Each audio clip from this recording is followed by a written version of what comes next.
السلام عليكم ورحمة الله وبركاته. بسم الله الرحمن الرحيم. الحمد لله رب العالمين،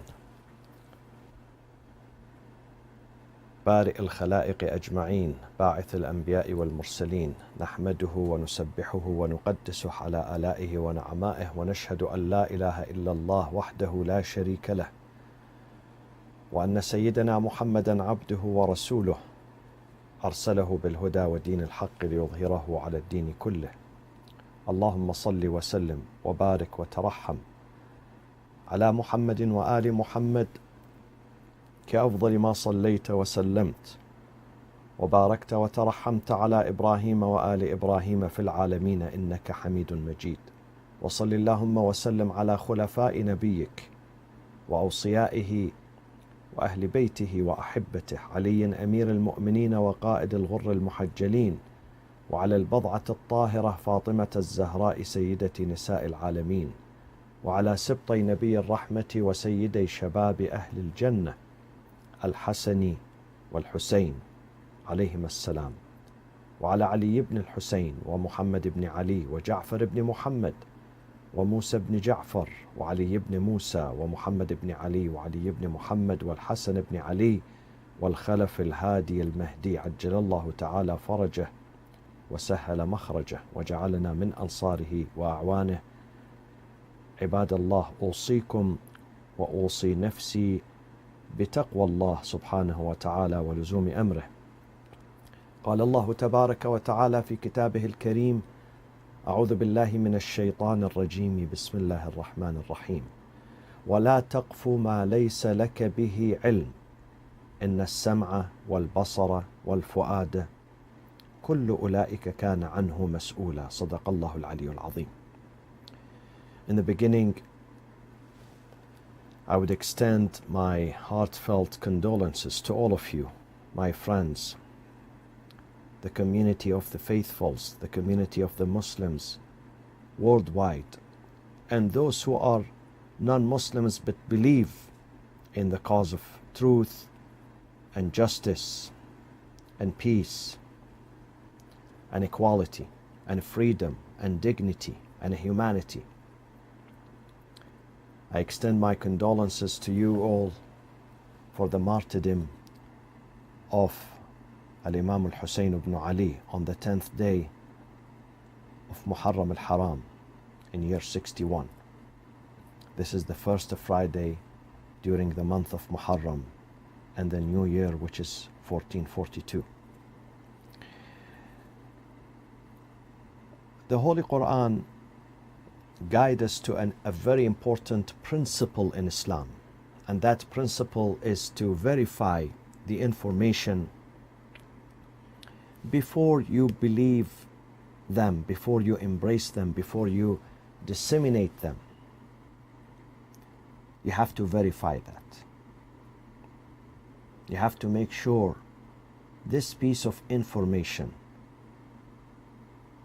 whether it is historic, old, or contemporary, this piece of information is accurate, is right, before we embrace it. Before we write it, before we say it, before we text it, before we send it, before we share it, we must make sure that what we are saying, what we are writing is accurate, is authentic. And that is a very important principle, because God wants us to be on the right path. God does not want us to contribute to the campaign of disinformation or distortion, or not telling the truth, or not being right. And we have to embrace this principle in our life, in our spiritual life, religious life, social life, in our relationships, among ourselves, and with others who do not share the religion or the school of thought with us. We must verify before we judge, before we generalize, before we stereotype. We must verify the information. With the beginning of the month of Muharram, there is a trend that goes on every year, which states that the Shias are the one who murdered Imam Hussein, because the people of Kufa were Shias. And many people believe this without verifying it, without giving themselves a chance for 5 minutes, for 2 minutes, to verify this, to look for the sources, to ask whether this is authentic, this is a right accusation or not. I'll give you an example, my friends. And this example is very contemporary and happens here in America, in our midst. There is a book called American Muslims, the New Generation. Okay, this is American Muslims. This book is supposed to speak about the new generation in America and how they are different from their ancestors, the immigrants who came from, some Asian countries, South Asian countries, from the Indian subcontinent, from the Middle East, from North Africa. And they are more open-minded here, more educated because they go to school. But again, in this book, there is a chapter here on the sects in America and the schools of thought in America. Let me find it for you so we can read from the book itself. Okay? It is here in page 23, which says, close up, sects of Islam. Speaks about Shias and Sunnis. And then the author, who says about herself, I am Sunni. She says, I am Sunni. She identifies herself as being a Sunni. This is how she speaks about madhahib, schools of thought, Shias and Sunnis in America. She says, however, the distinctions are important because they determine who a Muslim looks to as a leader. She says, I have to define who are the Sunnis and who are the Shias. So the reader and the young generation, they have to know who they should follow as a Muslim leader. Which one is authentic Muslim leader? She continues to say, Sunni Muslims follow the teachings of the Quran and the Prophet Muhammad only. And this statement is not right. Because in the books of Sahih, the holy books of Hadith in the Sunni tradition, they claim, they attribute a Hadith to the Prophet, which is not accurate, a fabrication, that says, the Prophet says, alaykum bi sunnati wa sunnati al-khulafa'i min ba'di. A Hadith which was made during the time of Bani Umayyah, attributed to the Prophet, says, you have to follow my sunnah and the sunnah of the caliphs after me. So this statement is not right. Sunnis follow the tradition of the caliphs after the Prophet. It's not right to say, and the Prophet Muhammad only. Only is wrong. This is number one. Number two, Shia Muslims, on the other hand, also follow the sayings and traditions of Muhammad's son-in-law, Ali.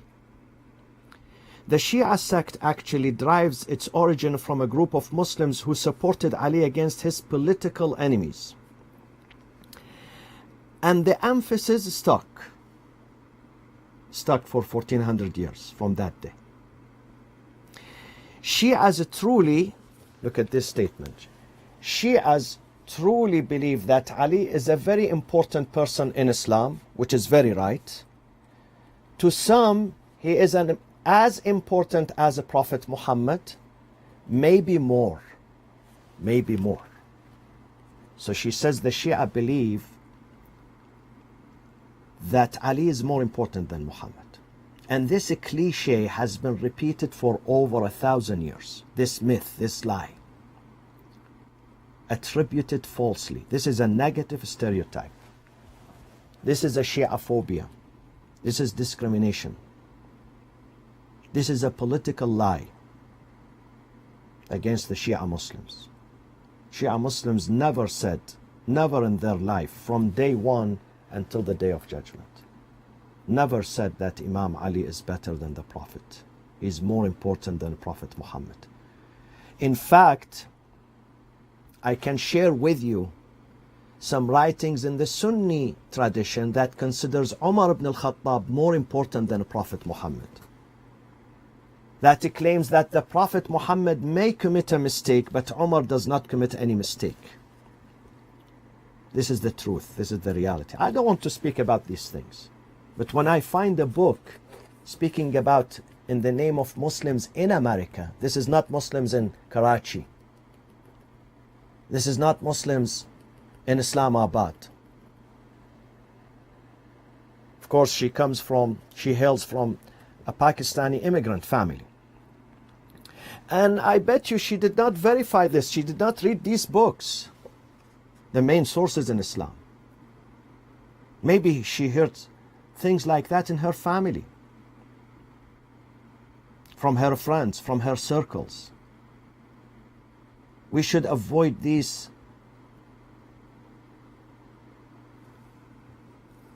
chains of lies. We live in America. We have to forge new relationships. Derogatory comments are not good, are not helpful. It will incite and inflame sectarianism. And the last thing we need in this country is really sectarianism and hatred between the followers of Islam. In this country, we must remain united. Despite having different schools of thought, we must work together. We must respect each other. We must refrain from attacking each other, insulting each other, being racist against each other. This is not helpful. Yes, we mention the facts from the books, but we should be polite. We should not insult. We should not say or claim something which is not right, because this book, the Quran, says, وَلَا تَقْفُ مَا لَيْسَ لَكَ بِهِ عِلْمٍ. Pursue not what you don't thereof have knowledge of, when you don't know. إِنَّ السَّمْعَ, indeed, truly, the hearing, وَالْبَصَرَ, the sight, وَالْفُؤَادَ, the heart, كُلُّ أُولَٰئِكَ كَانَ عَنْهُ مَسْئُولًا. All of these are going to be called to account before God on the day of judgment. We should not state anything if we are not sure of it, if we have not done our homework, our research, academic research. Not that I heard this from my aunt or my grandfather, my grandmother said this to me. This is not scientific or intellectual or academic research. This is illogical to say that I heard this in my family. Someone told me, a friend told me.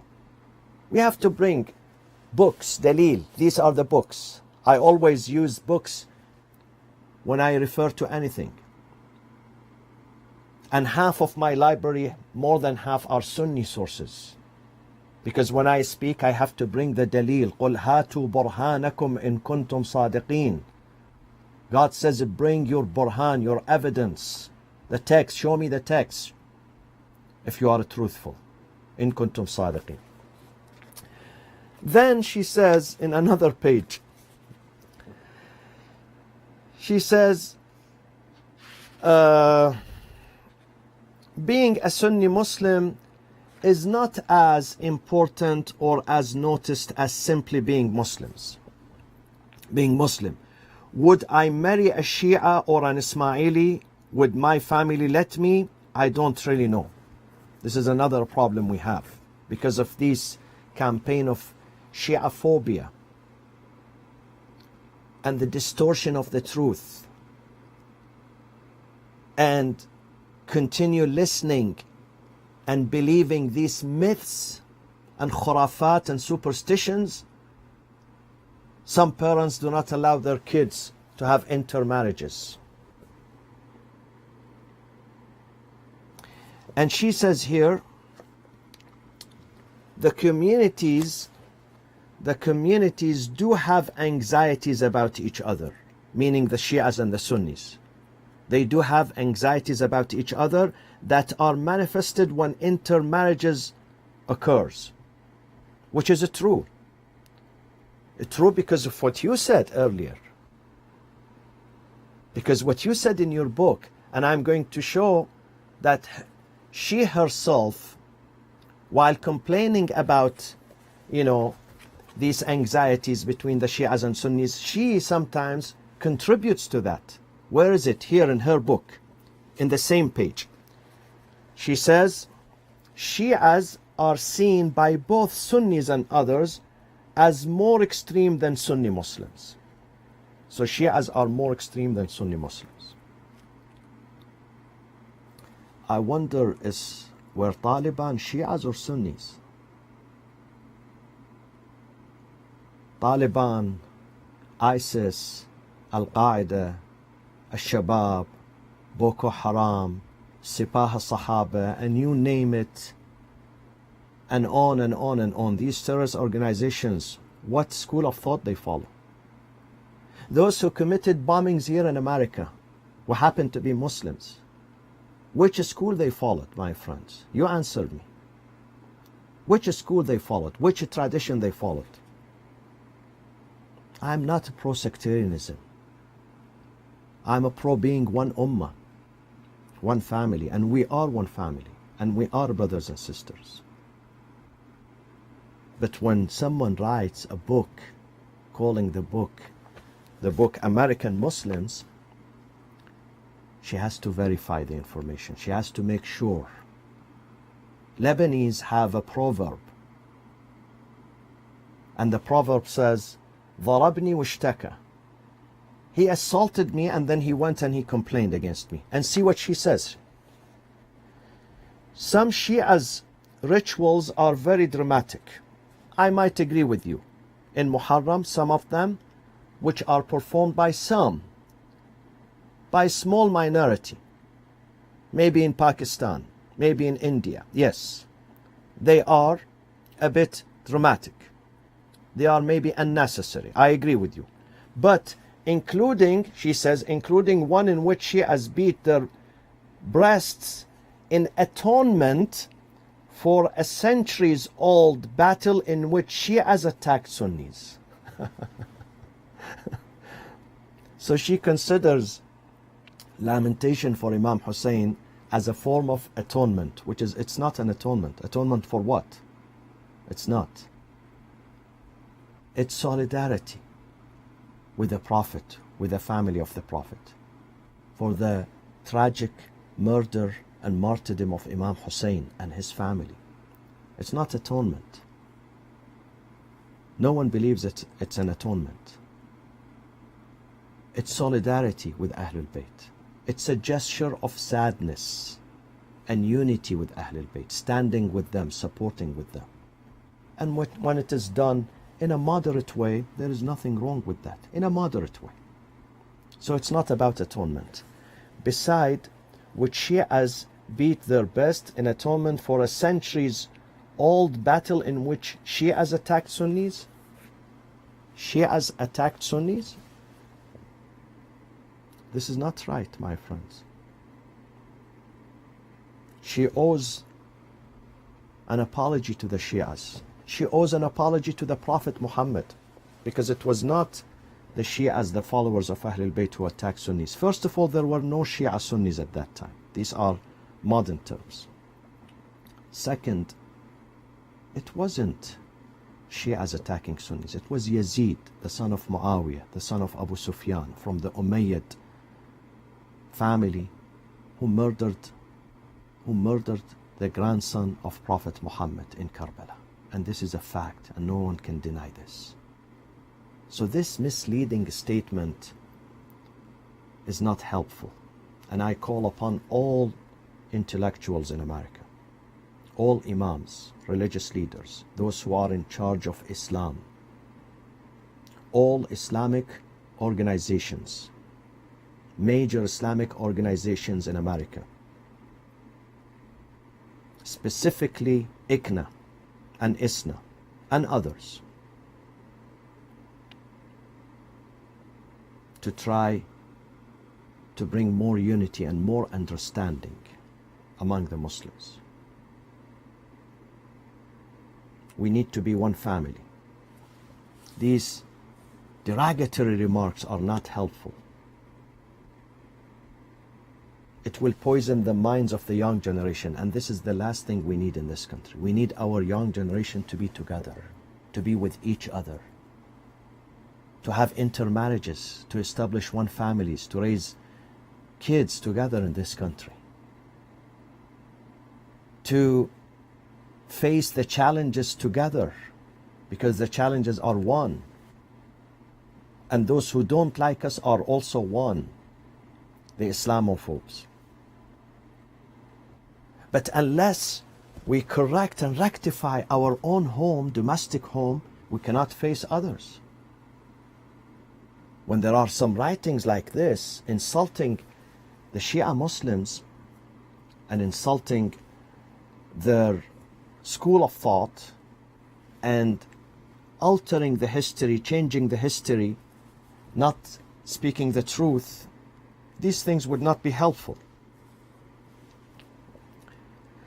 Now, some people say it was the people of Kufa who invited Imam Hussein and then they let him down.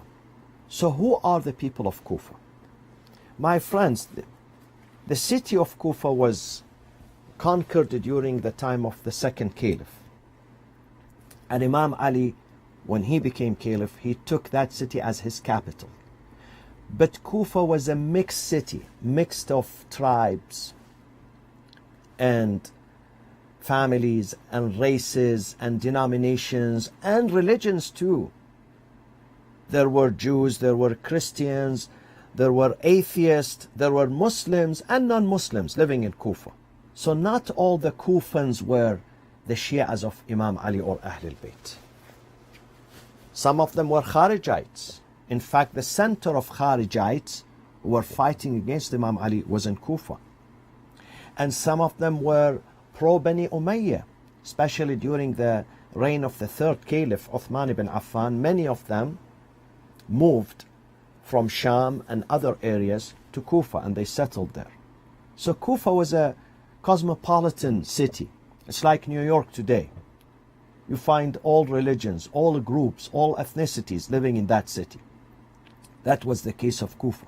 So not all of them, when we say the Kufans, does not 100% means that they are the Shias of Ahlul Bayt or the followers of Ahlul Bayt.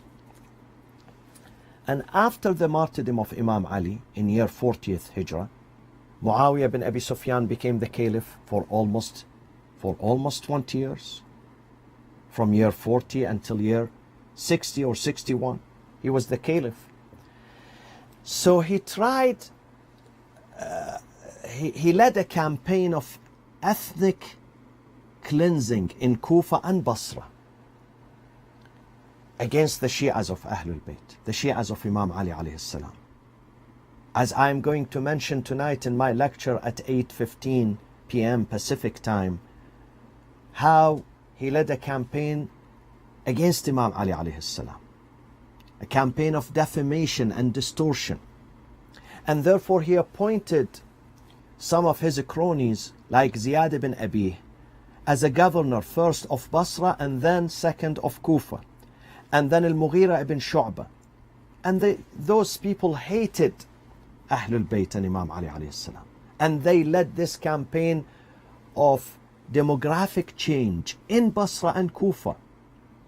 And they brought their own supporters, the supporters of Muawiyah and Bani Umayyah, into the city of Kufa. And then after that, he sent Marwan ibn al-Hakam, Abdul Malik ibn Marwan, Hisham ibn Abdul Malik, Al-Hajjaj ibn Yusuf al-Thaqafi, and many others to suppress, to crush the followers of Ahlul Bayt in Basra and in Kufa, specifically in Kufa. They would demolish the homes of the supporters of Ahlul Bayt. Some countries today demolish the homes of their opponents with bulldozers. They demolish their homes. The same policy was used by Muawiyah bin Abi Sufyan 1400 years ago against the followers of Ahlul Bayt in the city of Kufa. Their homes were being demolished just because they are followers of Ali ibn Abi Talib alayhi salam. Not only that, he sent people to Yemen to fight the Shia of Ahlul Bayt in Yemen. Busr ibn Urtat was sent as a governor of Muawiyah to Yemen to murder and kill and persecute the followers of Ahlul Bayt. He sent Hakam ibn Umar to Afghanistan to suppress the Shia of Afghanistan. So the Shias of Afghanistan are not just suffering today at the hands of ISIS or Taliban. They bomb their weddings and their funerals, and they murder them, and they assassinate their leaders. Not only today, this is not a new story. It happened during the reign of Muawiyah ibn Abi Sufyan almost 1400 years ago. They were suppressed and persecuted by Hakam ibn Umar, the governor of Muawiyah in Afghanistan, who was fighting against the Shias of Ahlul Bayt and the Shias of Imam Ali alayhi salam. And then after the Umayyads came the Abbasid. They did the same.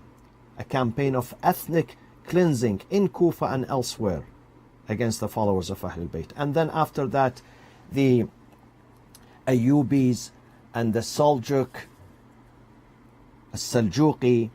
and then after that the Mughal, Al-Mughuli, and after that the Ottoman, until the turn of the century. They were suppressing the followers of Ahlul Bayt. Besides, in Kufa, there were some people who were not Shias of Ahlul Bayt. They were the Shias, the followers, the fans of money, of dirham and dinar, gold and silver. Whoever gives more, they would follow him. They would support him. But the authentic Shia in Kufa, they remained loyal to Imam Hussein. Many of them invited him, and they stood with him till the last breath. Though Ibn Ziyad, the governor of Muawiyah, he put checkpoints between Kufa and Karbala, so the followers of Ahlul Bayt, the leader of the tribes who followed Ahlul Bayt, would not be able to travel from Kufa to Karbala to support Imam Hussein on the day of Ashura. They would get arrested and imprisoned, and in fact, they cracked down on the followers of Ahlul Bayt in Kufa, and they put them in jail so to prevent them from going and supporting Imam Hussein in Karbala. Despite that, some of them succeeded in smuggling themselves and passing through the desert and going to Karbala, and about 30 of them, of their leaderships, 30 of main leaders of the Shia of Kufa, were murdered with Imam Hussein, alongside Imam Hussein, in support of Imam Hussein in Karbala on the day of Ashura. So the people of Kufa were loyal. Many of them, many, I would say many. Maybe not all, but the majority of them were loyal.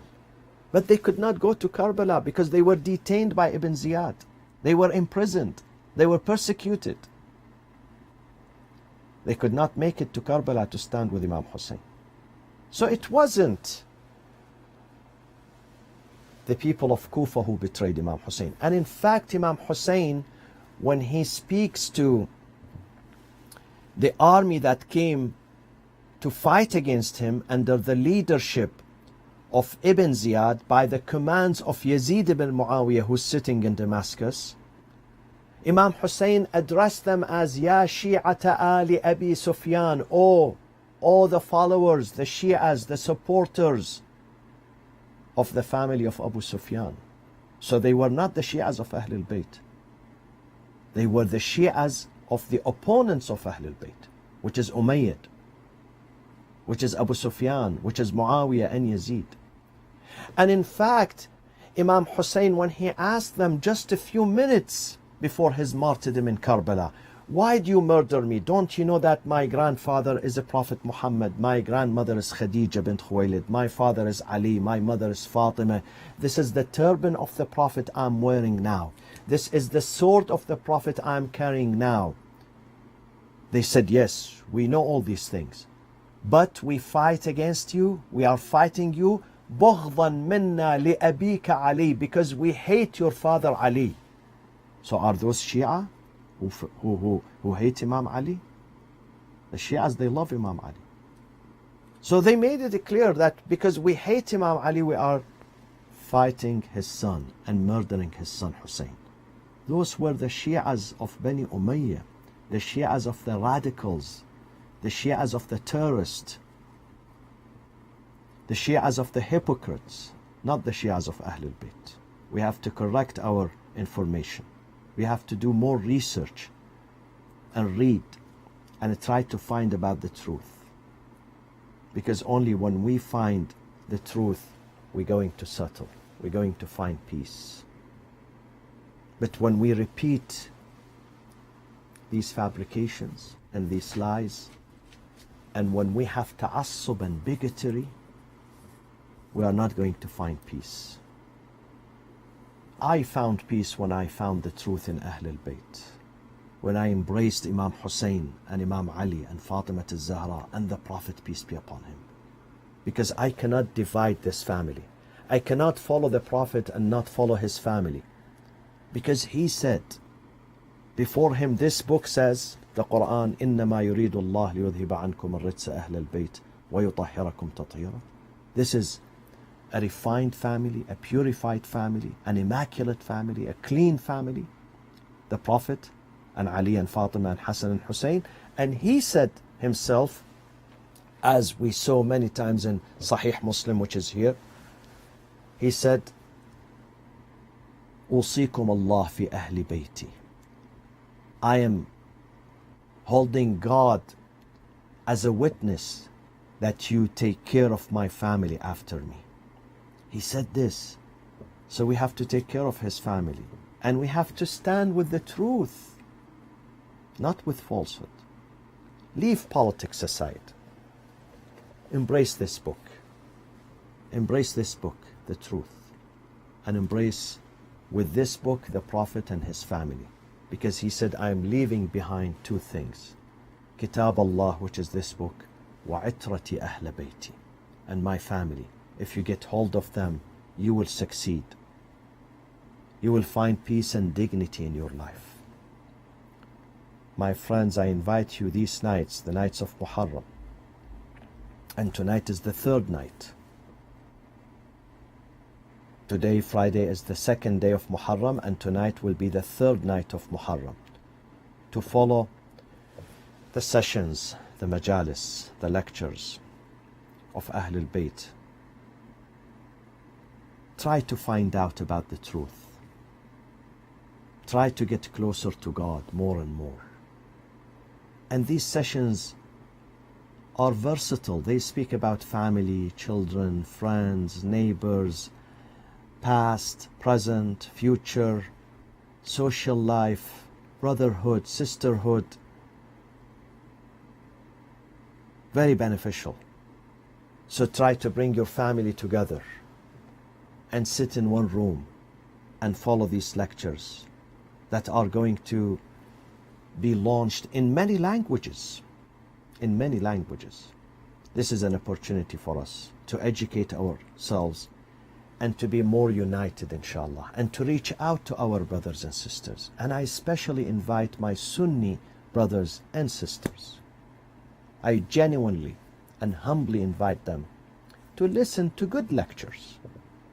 I'm not saying all lectures are excellent, but to these, the lectures that are moderate, lectures that make sense, lectures that are intellectual, lectures that are spiritual, I really invite you to join us. Because Imam Hussein belongs to all of us. Imam Hussein is not exclusive for one club. Imam Hussein belongs to the entire humanity. He's the Imam and the leader of the entire humanity. May Allah bless you all. May Allah protect you all. May Allah guide us all to the right path, inshallah. اللهم اغفر للمؤمنين والمؤمنات والمسلمين والمسلمات الأحياء منهم والأموات تابع اللهم بيننا وبينهم بالخيرات إنك مجيب الدعوات إنك غافر الخطيئات إنك ماحي السيئات وجاعلها حسنات. اللهم وحد كلمة المسلمين على الخير والبر والصلاح والتقوى يا أرحم الراحمين. وعجل في فرج إمامنا صاحب العصر والزمان الإمام المهدي المنتظر. And for the soul of all those who passed away before us, we send for their souls سورة الفاتحة مع الصلاة على محمد وآل محمد. بسم الله الرحمن الرحيم. الحمد لله رب العالمين الرحمن الرحيم مالك يوم الدين. إياك نعبد وإياك نستعين. اهدنا الصراط المستقيم صراط الذين أنعمت عليهم غير المغضوب عليهم ولا الضالين. صدق الله العلي العظيم. والسلام عليكم ورحمة الله وبركاته.